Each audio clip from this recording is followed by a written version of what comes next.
Salam! Welcome to the Thawed Cooking Show. Today I'll be teaching you how to bake a Persian variant of baklava, or baklava as we say in Farsi.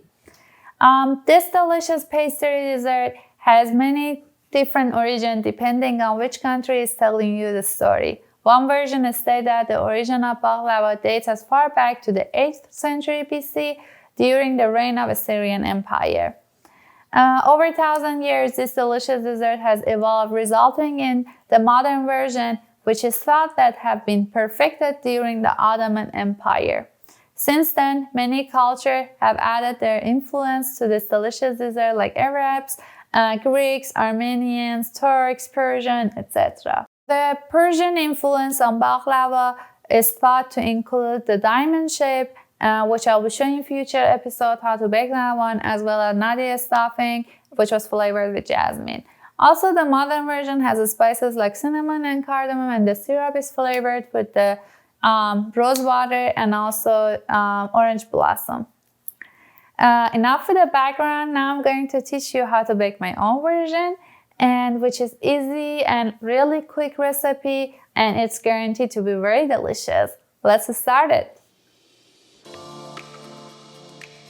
For this recipe, I am using 4 cups of pistachios, but you can use the same ratio of any nuts you like.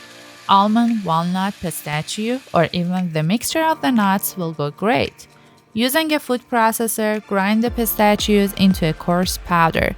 You can adjust the texture here to fit your preference if you like a finer or coarser powder for your baklava.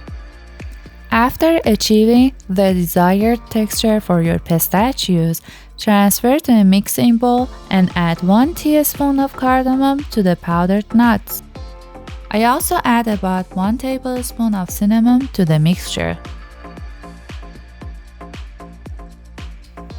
I prefer to use fresh nutmeg, and I'd use a microplane to add about 1/4 teaspoon of nutmeg to this mixture.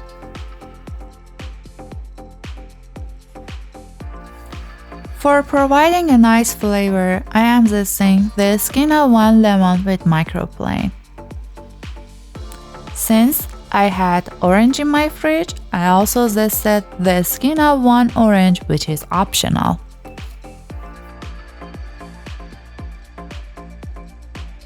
Next, add a 1/4 teaspoon of salt and mix the ingredients well together. Then set the mixture aside.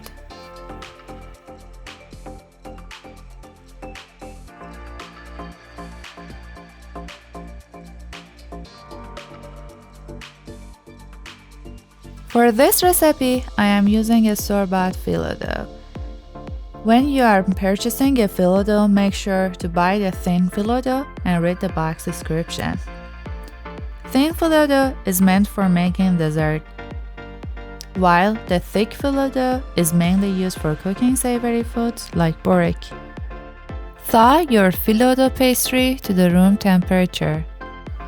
Melt our 1½ cup of butter beforehand and start assembling the baklava. At this point, begin preheating your oven to 375 Fahrenheit. For my baklava, I am using a 9 by 13 inches baking dish. Adjust the recipe accordingly to if you have a different size. For the base, use enough phyllo dough to cover the dimensions of the pan per layer, and add 10 layers of phyllo dough to the baking dish, making sure to coat each layer with melted butter in between each addition, as you can see in the video.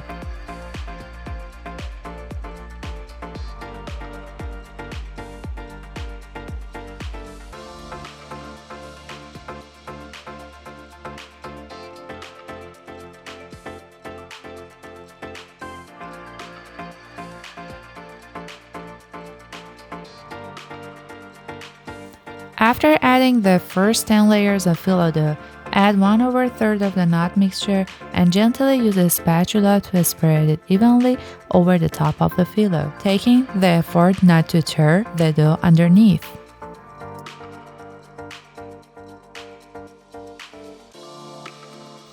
For the middle section, cover with 6 more layers of the phyllo dough and continue to brush each layer with melted butter between additions.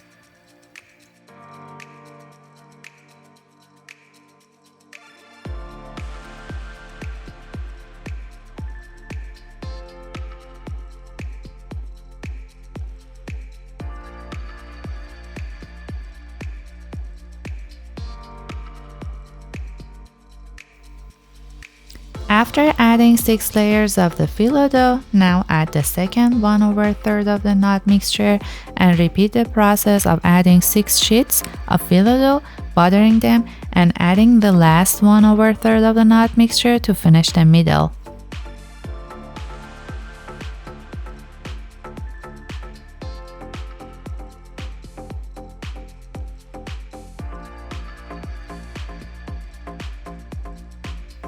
To complete your baklava, add 10 more layers of phyllo dough, continuing to brush each layer with butter before each additional layer. Once you are finished with layering the phyllo dough, pour the leftover melted butter onto the top and spread evenly.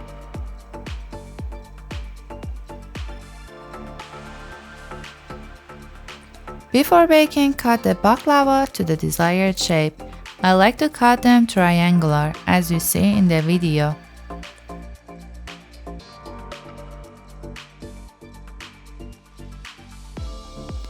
Place the baklava on the middle rack of your 375 Fahrenheit preheated oven and bake for 40 to 15 minutes until the top layer becomes golden brown.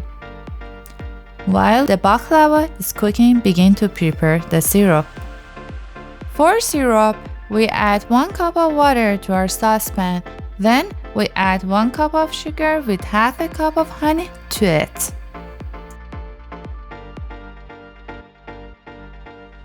To prevent crystallization, I add 1 tablespoon of lemon juice to the syrup.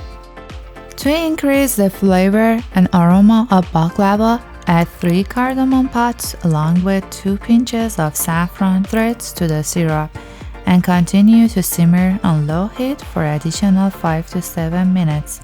This part is optional. If you don't have saffron, you can skip this part.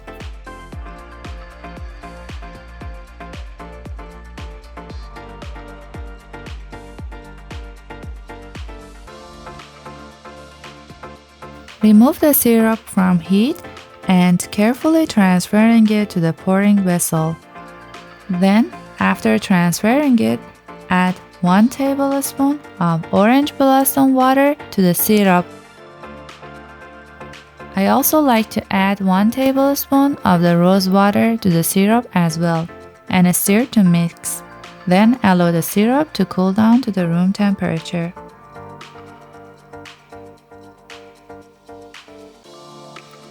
After the baklava is removed from the oven, while it is still hot, pour the syrup over the baklava, making sure to coat every area evenly while enjoying the sound of the syrup sizzling. When it has cooled enough, for safe handling, cover and allow the baklava to rest, preferably overnight in the fridge to absorb the flavor of the syrup. But who can blame you if you sneak a taste early? For a finishing touch, I like to accentuate the baklava by adding powdered pistachio to the top for decoration. Enjoy your beautiful creation. Nushe Jan.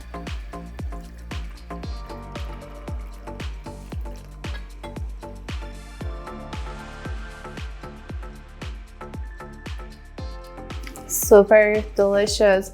It tastes awesome. Yeah, you have to make this delicious dessert and have it with the warm tea. Bon appetit!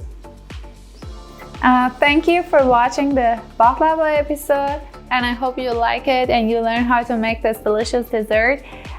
If you have any questions, comment it below in the comment section and I will answer them as soon as possible.